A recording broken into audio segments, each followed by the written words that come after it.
TV. Welcome to IdeaGen TV. It's an exciting day at IdeaGen. We have two incredible folks from Boeing, Sherry Hashemi. Sherry, welcome. It's so great to have you here at IdeaGen TV. Thank you for having us today. Oh my gosh. And also we have the great Candace Smith. Candace, welcome. Thank you. It's a pleasure to be here. You know, Candace, as Director of Engineering and People Strategy, together with Sherry being the product team lead, we have the dream team here literally today from Boeing. And, you know, as we're looking to 2030, a few short months ago, in January, we were looking at this runway. We were peering around corners and looking at the runway to 2030. And no one could have imagined, who would have imagined that a few short months later, we would be in the midst of this global situation. And yet, you both are a shining light in this otherwise difficult moment, especially with your work in an incredible company like Boeing. Can you tell our global audience a little bit about yourselves, as well as your roles and responsibilities at Boeing? Perhaps we start with Sherry. Okay, so thank you for having me again, George. Currently, I am a product team lead for Boeing Defense, and we are pulling together products to support our customers as best as possible. A lot of my emphasis is on the teams and building teams to work and empower them to do the best that they can. Really, I like to think of myself as removing the roadblocks in front of them and helping them be in the best position to do their jobs. And on the side of that, I'm in my PhD currently through Embry-Riddle and working on a PhD in aviation. I am in year 2. Oh my gosh. Candace, tell us a little bit about your incredible role as well at Boeing. Awesome. Thank you so much, George, for the introduction. Yep. So currently I am Director of Engineering People Strategy, and I am responsible, along with the amazing team, responsible for the global engineering people strategy, which is aimed at ensuring a world-class experience as our technical teams advance through their career life cycle. And I am uniquely qualified for that role because I am a recovering engineer, and I know what that is like. And so I want to ensure that the corporate strategies we roll out translates down to value and meaningful experiences in work for our engineering workforce. Well, as I started thinking about your role, I said, my gosh, what an incredible opportunity to think through changing the world. And your roles are both, you know, right in that realm of changing the world. And so as we look forward and we look toward achieving those 17 global goals of the United Nations, the 2030 global goals, what would you say is a critical component to achieving those goals? Let's start with Sherry.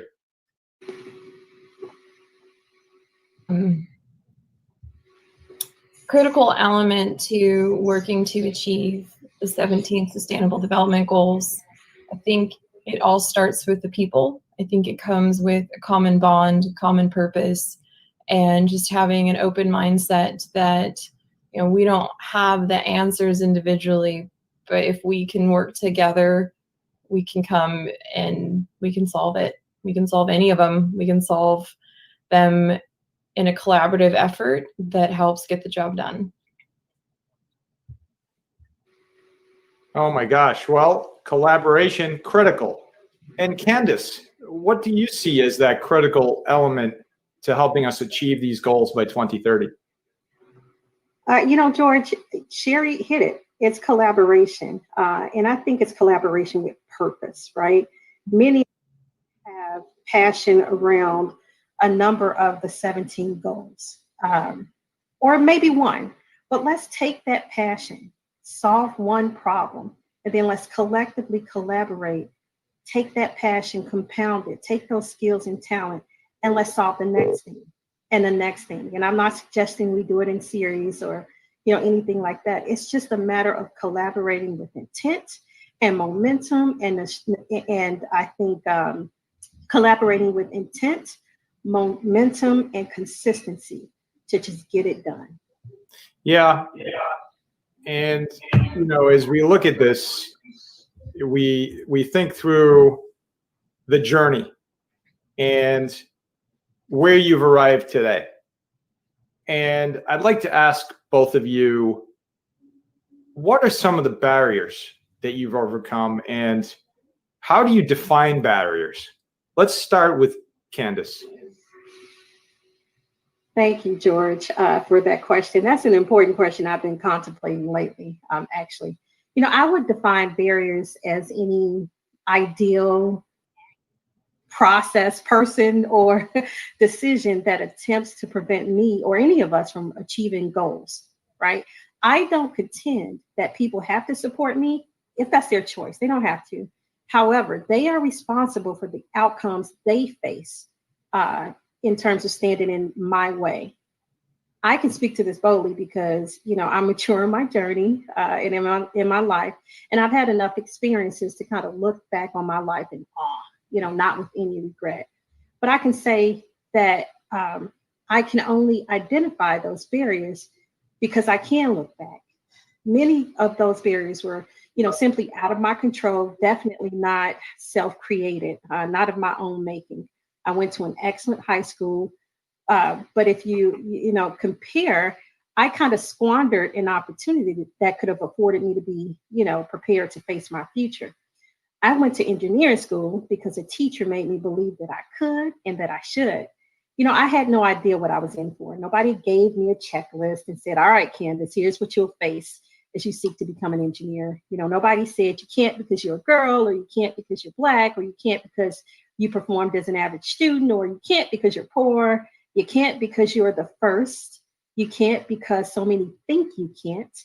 You can't because there are people who will actively seek to stand in your way. You can't because you haven't seen it. I think even into my professional journey, all those those things of what I can't do and what I shouldn't be doing, there was either an awareness or unawareness where sometimes I wonder, George, if I overcame those barriers because I operated without awareness, and if excellence trumped ignorance, right? So getting beyond those barriers is one thing. Breaking the barriers so that those coming along with me or after me won't have to face them is another thing. Candace, you bring up a tremendous point, and that is resiliency. Why you were able to succeed while others haven't is a question that you pose, but it's that human spirit, I think, in the end, and those folks along the way, even if it was one person who said, Candace, you can do this. And I think it can be anybody along the way, along this journey of life that we all encounter, that can say, you know what, you can do it. And I like to say, the secret is there is no secret. We all grow up thinking there's this big secret as to how you succeed. And you know what? As you get older, you figure out the fact that there really was no secret, except now you're older. So it's one of those things that I wish I knew is, there really is no secret. And your success is driven by your ethos and your pathos for what you do and what you're doing today. And so you've arrived in a place where you love what you do, clearly. You're at an incredible company, Boeing, and you're doing, everything you can to change the world. How much more can you do, right? So on that note, Sherry, tell us a little bit about your journey. Thank you, George. To restate the question, part of my journey and some of the barriers, thinking back to the beginning, I would have to say probably one of the barriers was just getting over being one of the only women in the engineering classes, or if you saw 4 women versus 3 in your class, it was noticeable because there's just not that many women in there. And the impression that maybe it's not for you because there's not that many of you, or What are you doing here? This is traditionally, supposed to not be what women and girls are supposed to be interested in. And I think that barrier initially, when you start to hear those things or you see those things consistently, you can have the tendency to believe them. And I think that's one of the first barriers you start to get through when you go through your educational journey. And the biggest piece of that is acknowledging, okay, so I still want to be here. I've worked hard to be here. I'm going to be here. And I'm going to do the best that I can with what's in front of me. And so as you look at these barriers, these obstacles, these things that come at us seemingly from nowhere, and we think about overcoming them, how do we do that in order to achieve success? Candace? I think in order to overcome barriers and achieve success, there has to be what you said, George, that human spirit has to succeed. It has to be the driving force. We recently talked about you can't be what you can't see, but I want students to, I want to prepare students in the minds of the youth to dream beyond what they could see, because some of us only see negativity. Some of us only see blight. Some of us only see things that we absolutely don't want to be. So I think that human spirit, a resiliency that comes along with having to face adversity and overcome it, either by effort, personal effort, or help from the community, help from a mentor, help from somebody that simply says, you can do it, and let me show you how, or let me help you with that. Let me remove, at least one barrier to make it a little less prohibitive for you to achieve your dreams. I also think that it does take a village, George. And today's youth, right, when we think about how they're being educated, I mean, in this very moment, my daughter is wrapping up school.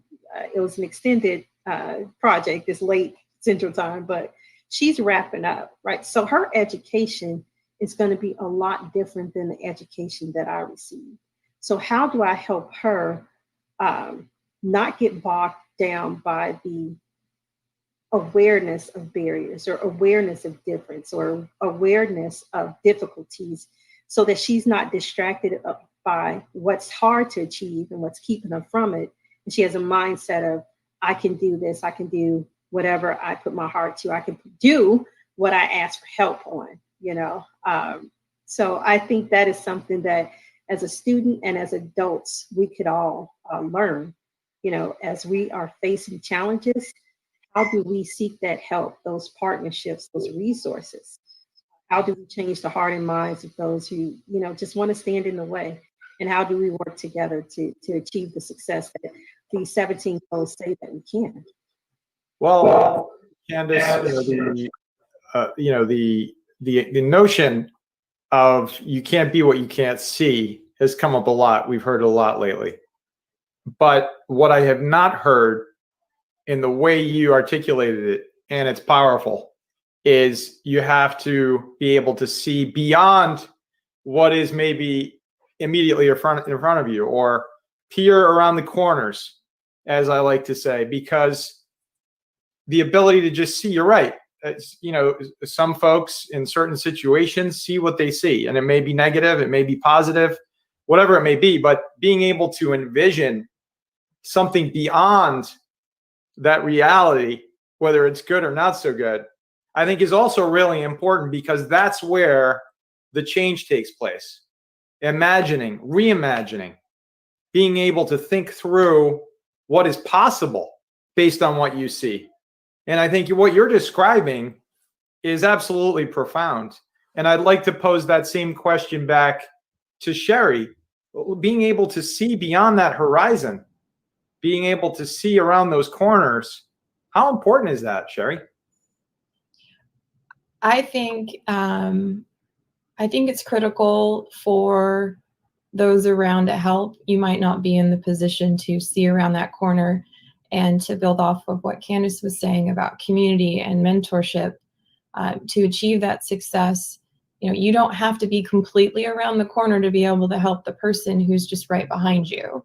If you have just a little bit of insight, a little bit further forward than them, you don't have to make it all the way to be effective at helping someone or to make even a big difference. You can make a small difference, which ends up being something big to someone.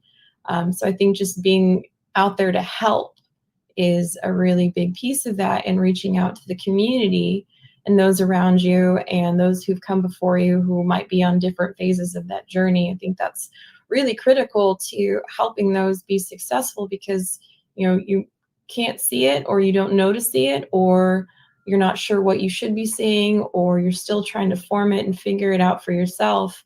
I think having folks along that phase and along that way being able to help makes a huge difference. Well, that's absolutely true.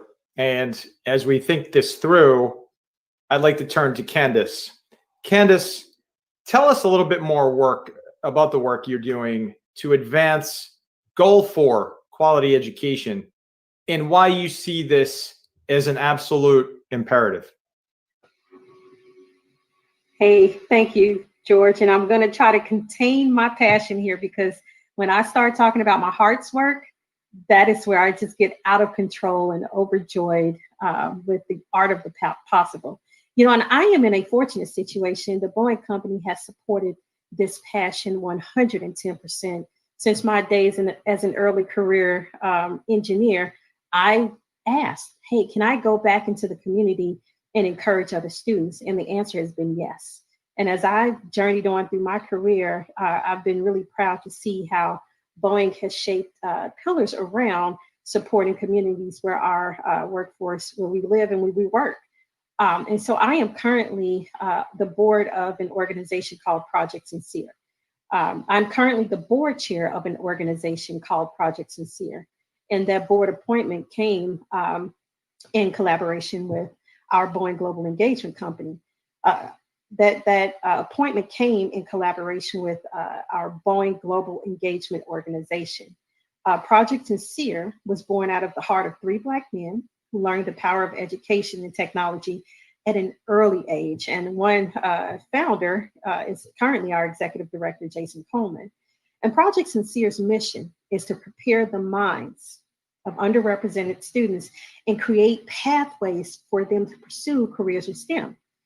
Like, this is achieved through hands-on research and experimentation and application of engineering principles to solve problems, whether we identify the problem set or whether they say this is a problem I see in my community or around me. We help them shape their knowledge and skills to be able to solve problems. The Project Sincere programs give students access to opportunities to either gain understanding of engineering-based principles and recognize how they are connected to everything we do. Name any industry, and I will tell you how a STEM field helps to drive that industry. The Chicago public school system is diverse and it is large. Project Sincere fills this void by engaging students in programs year-round. We get the parents involved. Their support is imperative. And we get support from national STEM professionals who understand the power of early exposure and accountability in the STEM field. So we believe that armed with this knowledge, our students can confidently go into the world and change it. So I started off by saying we prepare their minds. This is an important aspect. You have to prepare the student's mind in order to get them on a path, not only to their personal success, but to help change the world. The mind must be strong. You have to have a heart of resilience, and be able to identify, well, what don't I know and where can I go and get that information?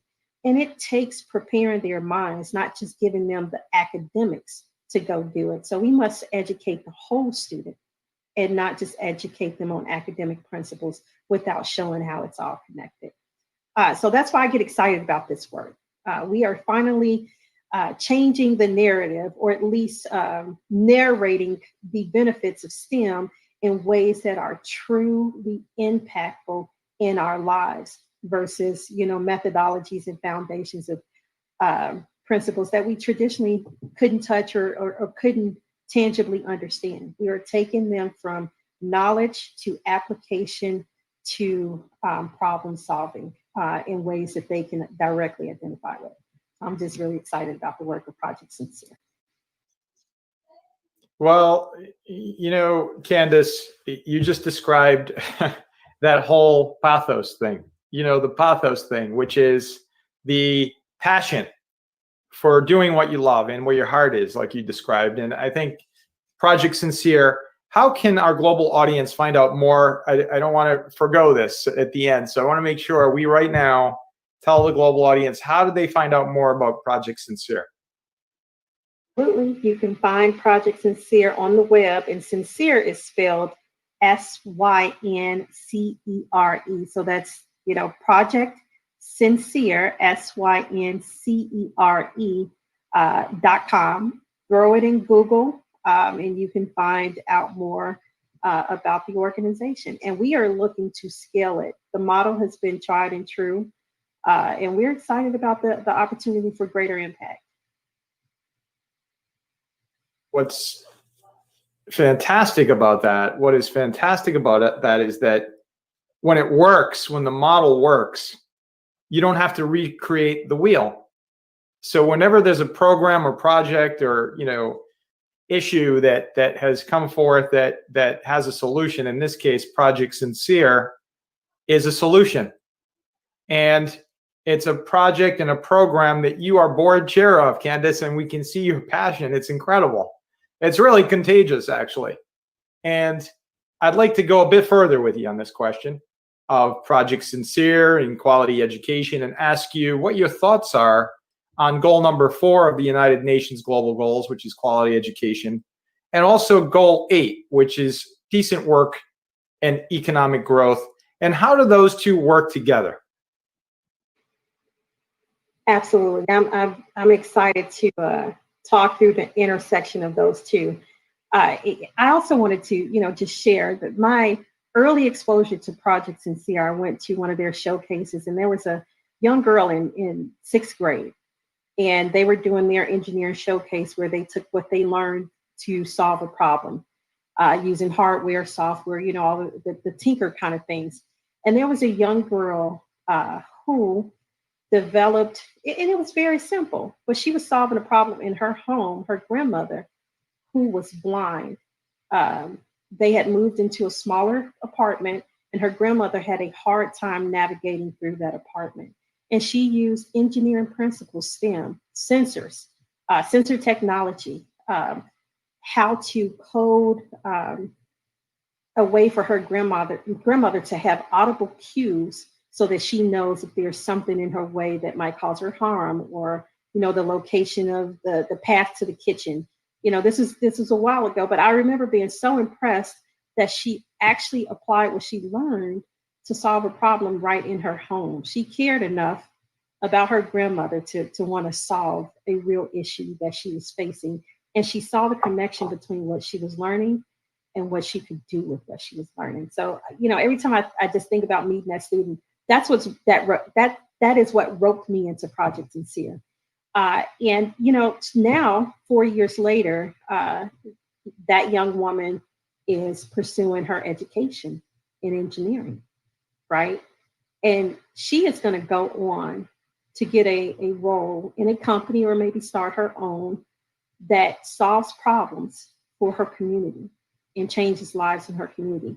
And so I think that's the intersection. When you can get a student quality education, that can lead to decent work and economic growth, right? So just as the goal states, obtaining a quality education, and I'm going to read a little bit here, obtaining a quality education is the foundation to improving people's lives and sustainable development.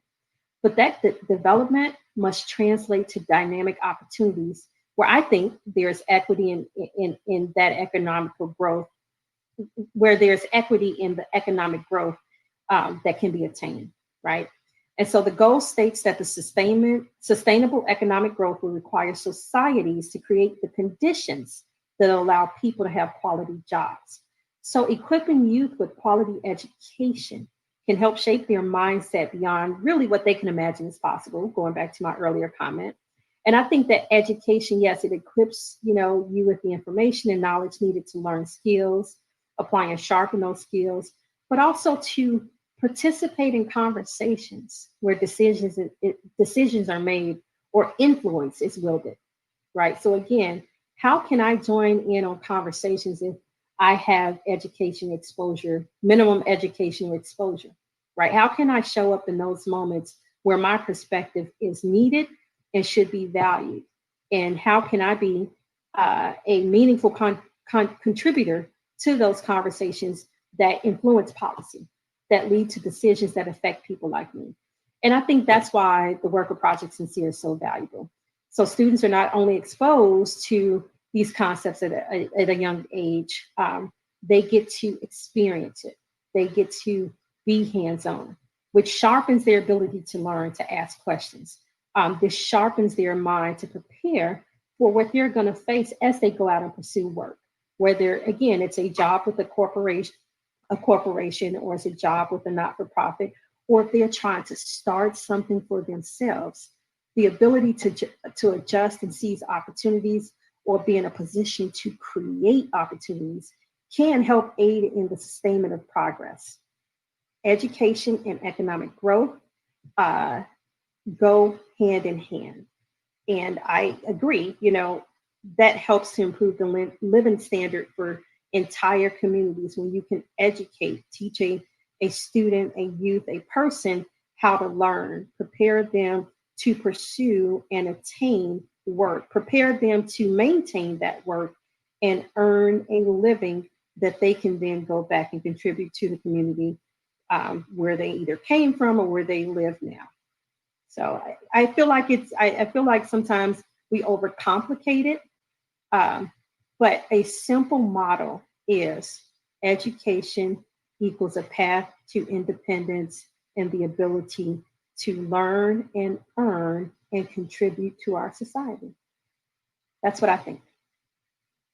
Okay, so it brings us to a good point. One analogy that I think may be good is fiction versus nonfiction.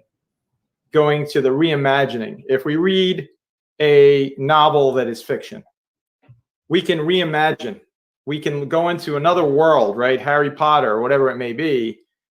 But you can't get to Harry Potter unless you have a basic understanding of maybe, early education in England in some way, and these schools that Harry Potter was in, the whole notion of classrooms and everything else and the way it was constructed. So you need to be able to reimagine that future in order to be able to solve some of these most vexing issues.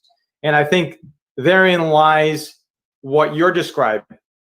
It's exactly what you're describing, Candace. And I think that when we look at this, we also need to be looking at cross-sector collaboration. At IdeaGen, as you both know, we are huge fans, advocates. We carry the flag to support cross-sector collaboration. However, we combine it with the notion of innovation, because I think those two critical elements are vital to helping to solve so many of the world's most vexing issues. Can I ask you both, how do you infuse collaboration with innovation into your daily mission to successfully achieve your goals? Sherry? Well, George, to infuse collaboration towards the goals, I think for me personally, it starts with active listening. I think a lot of times folks might not feel like they're being heard, and their contributions won't actually get out into the space that would ultimately impact something to grow, or a different idea, or start a different train of thought, or reimagine something to be in a different way. And by becoming an active listener and to really make the effort to hear what's coming from the teams, to give them the space that says, you can tell me anything, you can say an idea. I don't have expectations on what you're going to put out there. Like, let's just get those out there and freely flowing, and creating that space ultimately helps increase that collaboration to continue on and move that wheel and move that forward of idea after idea. And then you get into these discussions, and then you can expand those, and then someone else gets in there because they have knowledge of that topic, and then you build off of that, and you build this spider web of ideas and conversation and innovation and different ways of looking at things to help get those goals done. And it really, I think, just starts with listening first.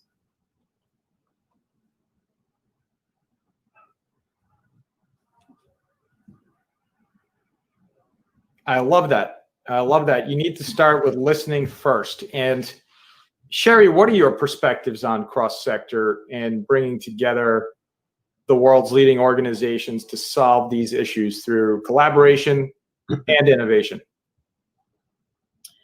I think it's critical. I think it's absolutely necessary. I think if you start isolating and creating these silos of individuals and their ideas, that they're going to stay in those silos and they're going to stay in those circles. And when you cross collaborate and you move across sectors, you're going to end up vetting the ideas better. You're going to find different solutions, different resources, different approaches. So by putting everyone in the room, and this is why I love IdeaGen so much, is that there's such diversity in the room, and there's so many people at the table, and the organization does start with listening first and hearing these ideas, and it creates this platform for building off of that. And you have this group of ingenuity and innovation and insight to pull together and help move that forward. And I think that that's a phenomenal place to start, is if you just keep it down one path, you're going to just be able to pull from that one path. And by pulling from different areas, you're inherently going to be able to get so much more from the experience. That's right. And Candace, what are your perspectives? I know you're a huge fan of cross-sector collaboration. You work for one of the biggest companies in the world that's leading on collaboration. What are your vantage points on that? Hey, so it is absolutely imperative. Cross-section collaboration is actually what drives sustainment. You don't develop requirements without having the right stakeholders in the room throughout a product life cycle. You don't go through the engineering design process without understanding how you can design for manufacturing, or how you can design for sustainment, or how you can design for the customer's needs, right? So that's why that cross-sector collaboration is important. You don't want to get to an inflection point only to find that you hadn't considered it, and now it becomes another obstacle or barrier that pauses success or stalls success. And I think for me, the way I really try to work through collaborating in my daily mission, it starts with curiosity. I am very curious by nature. Some may say nosy, but that's okay. But I like to ask the question, what do you have going on? What are you thinking? I like to draw in, via my curiosity, the perspective of somebody that's different from me, or that thinks different from me.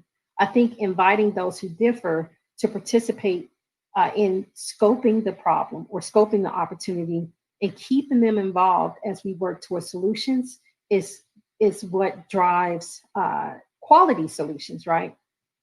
So there's power in the innovation process, similar to the engineering design process.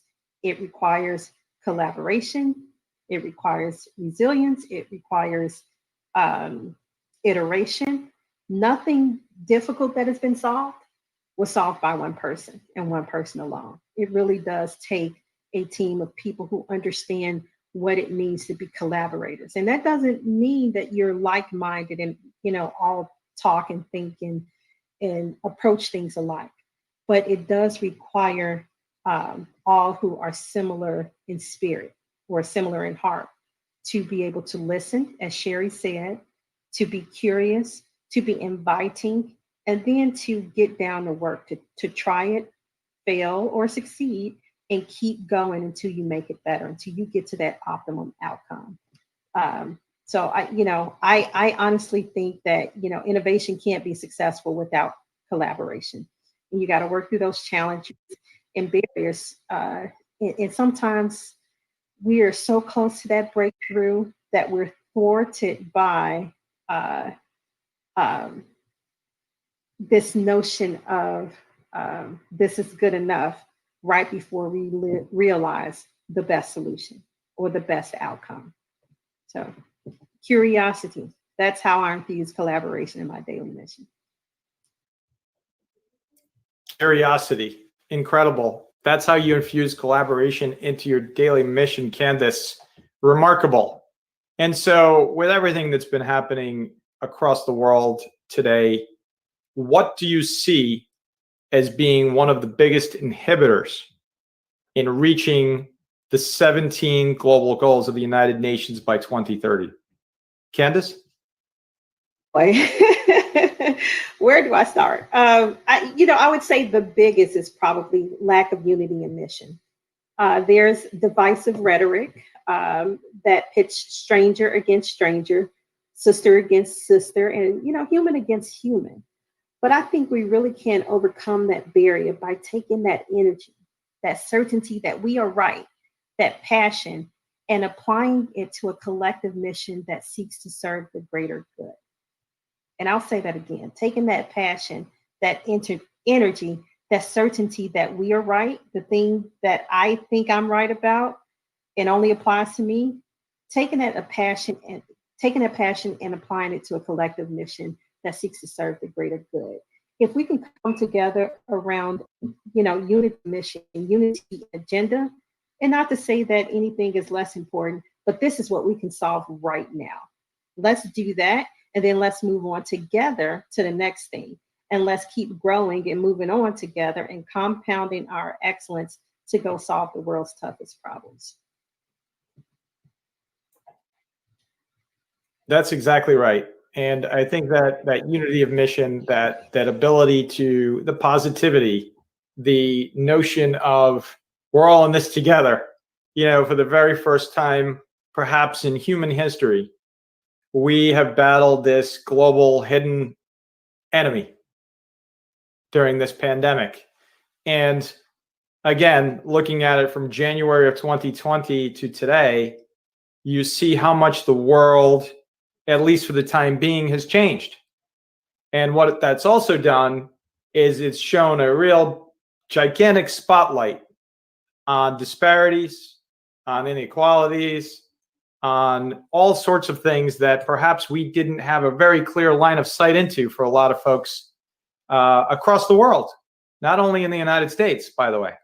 And so, as you said, that unity of purpose, the ability to think through and be optimistic about and having a growth mindset in a positive way to help achieve the world's most intractable problems. We've seen it happen before. The other thing that comes to mind is not forgetting the past. I think as human beings, we forget, we gloss over, we move on, we do this, we do that, and everything turns into a soundbite. And it's all about sound bites oftentimes. It's, here's what's on the front page of the newspaper, or here's what's on the front page of the, the evening news. And that's changing now, obviously, with social media and digital, et cetera. And there's so many messages out there now. Which one is true? Which one is half true? Which one is not true at all? So we have to decipher as we look at, you mentioned your daughter earlier, with education, everything is changing so rapidly. And what I love about this discussion is your positivity, your belief that, we're going to get through this, and not only get through this, but we're going to get through this stronger and better, because that therein lies the human spirit. And so let me flip the question now and ask Sherry, what do you believe, Sherry, is the best approach for achieving those 17 global goals as we're on this runway to 2030? what is the best way to achieve those on our way to 2030? I would say, to build off of what Candace was saying with the unity, I think one of the issues right now to overcome, one of the barriers, is how to get started.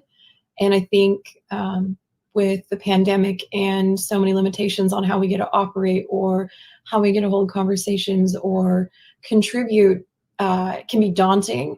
And I think the biggest thing right now is to get started, even if it's in a very simple, straightforward path, whether it be donating to the food bank. You go to the grocery store, you order food and send some on to the food bank and help there. Donate to schools, help communities that are underrepresented, get them books, figure out how to get them internet, solve those little problems to help build momentum and get those wins with you, and then continue to figure out how to make those a little bit bigger and a little bit bigger and a little bit bigger. And you then start chipping away at the goals that are right in front of you and the ones next to them and the ones interconnected. I think you just need to get started in the way that best fits for your current situation, your resources, your passions, your interest, and what your heart speaks of what it is you feel you can do to help contribute. Such wise advice, Sherry. And the last word with Candace Smith. Candace, what do you believe is the best approach for achieving those 17 global goals by 2030? The best approach for achieving those 17 goals by 2030 is to work together. And this is a start. So for the next 17 days through IdeaGen's efforts, there's going to be so much great work, so many important and amazing organizations and efforts highlighted, that there is no place that anyone couldn't find themselves able to plug in. I think the idea of us investing once and leveraging that investment multiple times can help us solve the bigger problem. So for example, there are several STEM organizations that seek to solve the same problem. But what if we could know what's out there, who's doing the work, and how we collectively can come together to combine our resources, again, that invest once and leverage multiple times. How can we do that? And I think work like what you guys are doing is going to help open up the aperture on that. So I think we just continue to work the problems, that we're facing as outlined in those 17 sustainable goals. That is just incredible. Open up the aperture. That's right. And that really is what we're dedicated to doing here at IdeaGen, is bringing folks together that have missions that may be similar or disparate, but then connect the dots. And as our chairman emeritus, the former United States Surgeon General, says, you need to collect, connect, and nurture those dots. Wise advice from Dr. Kenneth Moritsugu, who I always like to cite in these incredible dialogues. And so, Sherry, let me ask you both. Candace, what is your post-summit ask for our global audience as we continue to change the world with individuals and companies like you and Boeing? Candace? Well, I would say, George, for all those who are hearing and listening to any of the segments that you guys will put forth, I would say for all those who are listening, let's work together now. It doesn't take us borrowing time from the future. It doesn't take us being comfortable and saying it's going to be a journey. My parents were on this journey. My parents were on this journey. I'm on this journey. I don't want my child to have to be on the journey to solve the same problems that existed. Let's solve these issues now, and we'll be stronger to face whatever the future might hold. So let's just work together, find a place to plug in, wield your power, and I think we can achieve this by 2030. The difficult takes a little bit longer. That's right. The difficult takes a little bit longer. And Sherry, the last word on Idea Gen TV. I would say get uncomfortable. For those listening, my ask is to get uncomfortable. When you're uncomfortable, that typically means you're growing. That typically means things are happening, you're learning, you're experiencing, you're stretching the boundaries of what you're in. Comfort can be very deceiving. If you're comfortable, are you trying something new? Are you pushing? Are you getting out of the bounds that you're normally in? So I challenge folks to get uncomfortable and to collaborate and figure out a way to push forward and move on these goals. Candace Smith, Director of Engineering and People Strategy at Boeing and Board Chair of Project Sincere. Thank you so very much. Sherry Hashemi, Product Team Lead at Boeing. A note of incredible gratitude to you for bringing this dialogue together today. Thank you. Thank you for all you're doing. Thank you to Boeing for all the support in dialogue and changing the world. And thank you for Project Sincere for the global audience that's listening today. Let's connect these dots and change the world together. Thank you. Thank you.